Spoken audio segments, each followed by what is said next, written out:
যে বাসে নারীদের ভিড় হওয়ার কথা ছিল সেই বাসই চলছে প্রায় ফাঁকা, আর অন্যদিকে সাধারণ বাসে দাঁড়ানোর জায়গা নেই, তবুও ভিড় ঠেলে দরজায় ঝুলে যাতায়াত করছেন নারী যাত্রীরা। তাহলে কি শুরুতেই মুখ থুবড়ে পড়ল পিঙ্ক বাস? নারীদের নিরাপদ ও স্বাচ্ছন্দ্যময় যাতায়াত নিশ্চিত করতে রাজধানীতে চালু হয়েছে বিশেষ মহিলা বাস সেবা, যেটি অনেকের কাছেই পরিচিত পিঙ্ক বাস নামে। কিন্তু চালুর পরদিনই দেখা গেল ভিন্ন চিত্র।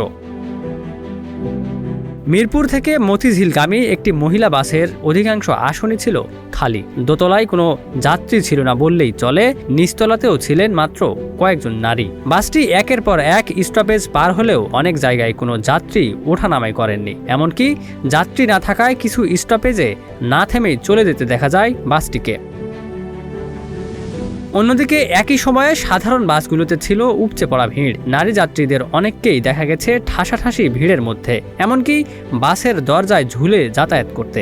নারী যাত্রীরা বলছেন, উদ্যোগটি ভালো হলেও বড় সমস্যা হচ্ছে বাসের সংখ্যা কম এবং কখন বাস আসবে সে বিষয়ে অনিশ্চয়তা। অফিসগামীদের জন্য দীর্ঘক্ষণ অপেক্ষা করা সম্ভব নয় বলেই তারা সাধারণ বাসেই উঠছেন।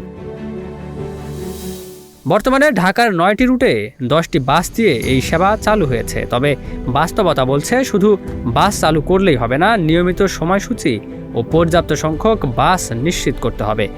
এখন প্রশ্ন হলো, নারীদের জন্য চালু হওয়া এই বিশেষ বাস সেবা কি সময়ের সঙ্গে সঙ্গে জনপ্রিয় হবে, নাকি যাত্রী সংকটেই থমকে যাবে পুরো উদ্যোগ?